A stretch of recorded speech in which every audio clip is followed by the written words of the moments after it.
yenda kumera nka ya nzoka yiyuburura ikongera ikaba ntoya, bakongera bagasa nk'abayigira ikiburura ikongera ikaba ntoya. Ubwo nabivuga shingiye kuri muribuka igihe bakazungu bagenda abantu bagira ngo birarangiye mu Bubiligi.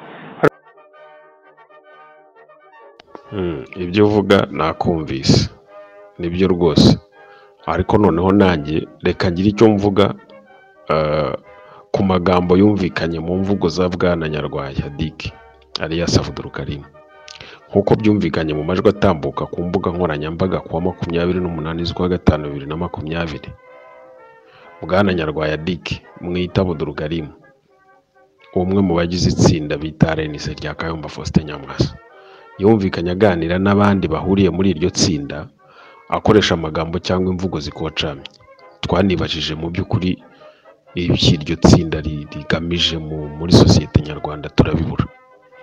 Mbere na mbere Nyarwaya yumvikanye agambanira bamwe mu banyarwanda babarirwa muri iryo tsinda, aho yabwiraga abo yise abayobozi bati namwe muzabareba imikorere yabo n'imyitwarire yabo aho batuye ari naho bakorera hariya hose mu ntara, murebe ko badakora badindiza itsinda mbese bagamije kurisenya. Mu by'ukuri izo ni imvugo zishumuriza abantu abandi cyangwa se zigambanira abandi.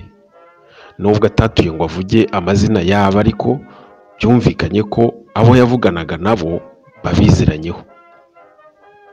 Twizere ko n'abavugwaga bimenye kugira ngo ejo tutazabona abandi barigiswa nka Rutabana. Erega burya Rutabana yarigishijwe yarabanje kugambanirwa nk'uko burya ngo agapfa kaburiwe n'impongo.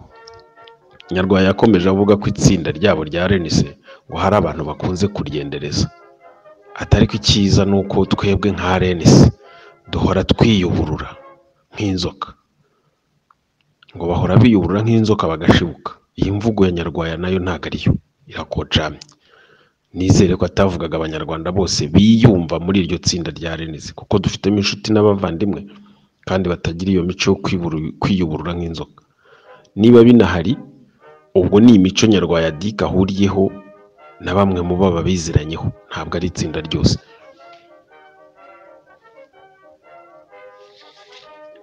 Ikindi Bwana Nyarwaya Dick yavuze, yumvikanye avuga ku kibazo kirigiswa n'ishimutwa rya Ben Rutabana.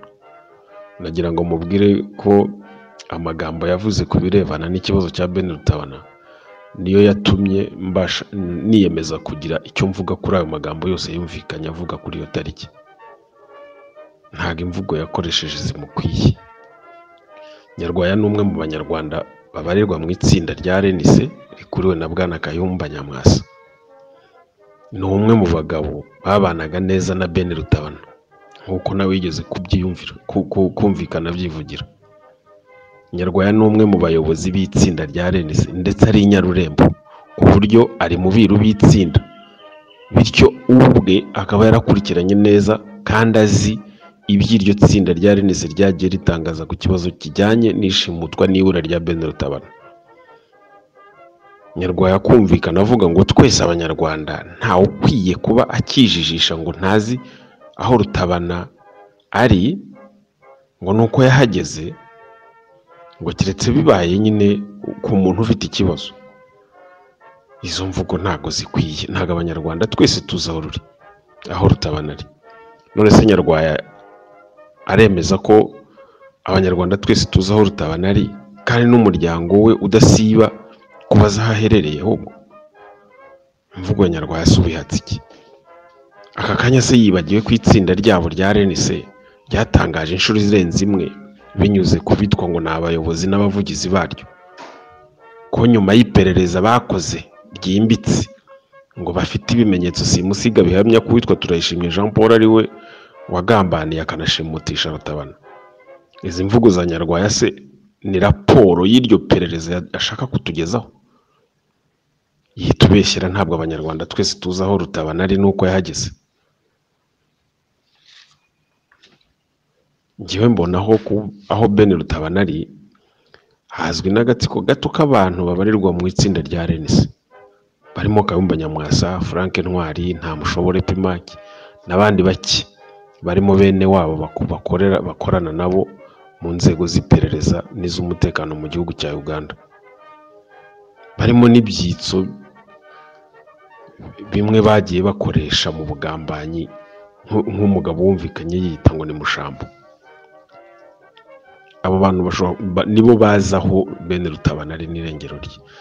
Icyo nabwira wenda Nyarwaya nuko abanyarwanda twese tuzaho bene Rutabana yarengeye, kandi umuntu ashishoje neza akareba abona n'ibiganza bimufite. Bityo rero yaba akiriho baba baramwishe, amaraso ya bene Rutabana bazayabazwa byanze bikunze. Erega burya ntawe uyoberwa umwibye ayoberwa hamuhishe, kandi ngo birasanzwe impyisi gutwara umwana ikakurusha no kurakara. Ibindi muvuga ni ibyanyu mu itsinda ryanyu, keretse niba ibyo uvuga ari raporo y'iperereza mwavuze ko mwakoze, aho wenda umuntu yabyumva.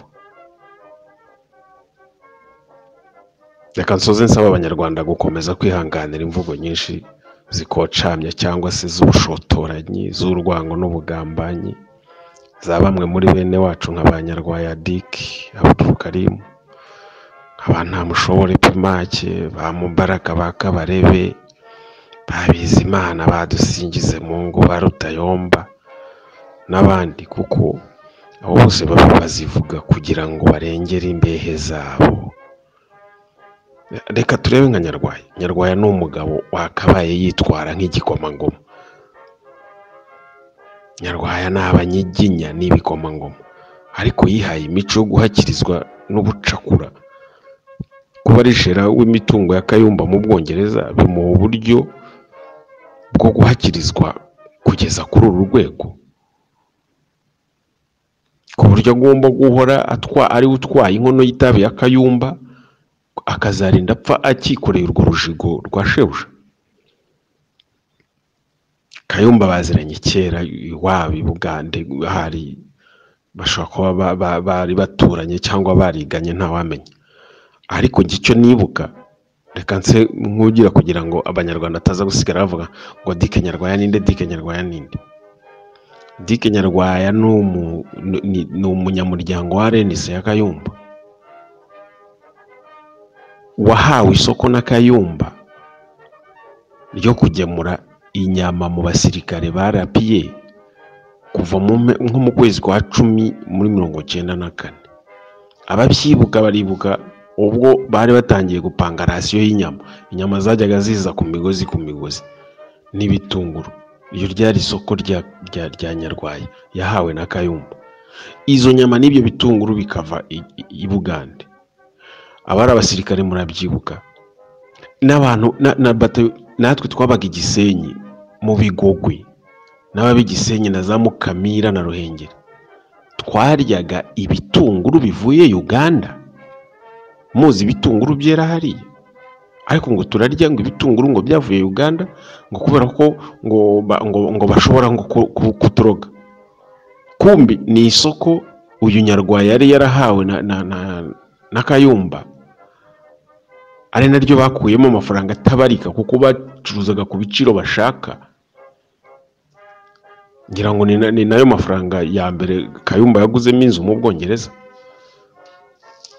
Aho rero Kabarebe aziye akabona ibintu bitagenda n'abashaka gucururiza, iryo soko rya Nyarwaya yarari mwambi. Umuriro utangira kwaka, bitangira kuvuza induru, ndetse amakuru anavuga ahubwo ko bashobora kuba bataramwishyuye ibyo yagemuye bwa nyuma bihwanye ngo hafi n'amadolari nk'ibihumbi 15 gutyo. Umuriro wakutyo, Dick ahita akomeza yigira mu Bwongereza ajya gukomeza gucunga imitungo ya shebuja. Yakomeje kumufata nka shebuja, ariko ntabwo ari byo, ntabwo ari shebuja. Umugabo ukuze. Nyarwaya ni umunyiginya n'uwo mu muryango w'abanyiginya b'ibikomangoma batigeze bahakwa kugera ubwo agomba gutwaza shebuja urujigo bigeze hariya.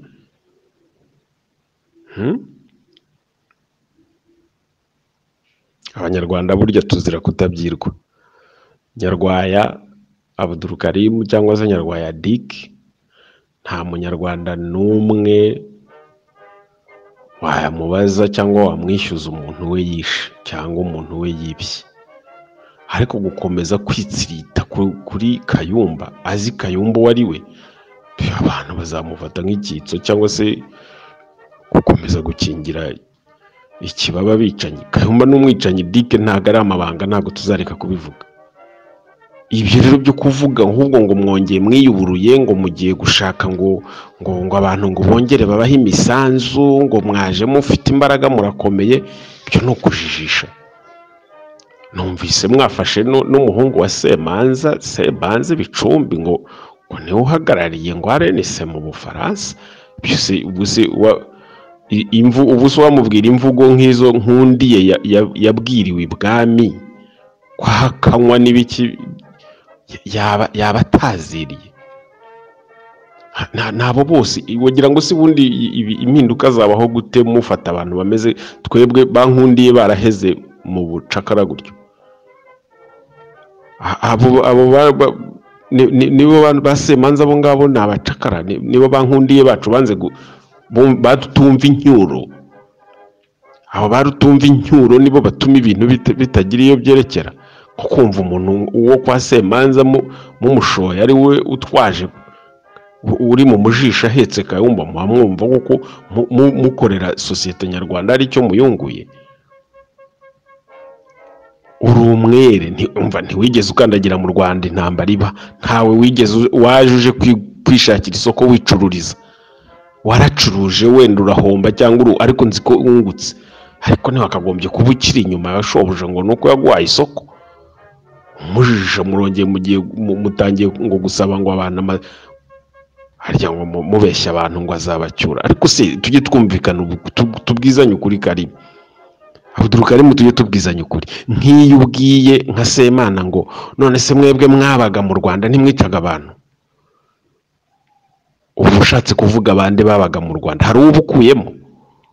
Uwo Semanza urimo mujijisha mujyana hariya mukinisha ikarita mujyana hariya mugira gutyo, uwe ntabwo ari mu bo wabwiraga ko iyo bari mu Rwanda bica abantu. Ukuramo nde? Wabwiye Semana ko abicaga abantu havuyemo bande baticaga? Nabo barutumva incyuro nyine nibo kibazo cyacu. Uyu munsi rero reka gukomeza kubeshya ngo murabeshya abantu ngo mwiyuburuye ngo mwakomeye mwashibutse mwabaye nk'inzoka ngo babahe imisanzu ngo Kayumba azabatwara. Ariko Kayumba abacyura wari uwuhe? Njye naravuze ngo Kayumba ajya gucyura impunzi, yagiye akabanje agafunguza mwene nyina uhaye agaraguzwa hagati muri Sorwasi. Ni generali undi ni koroneli.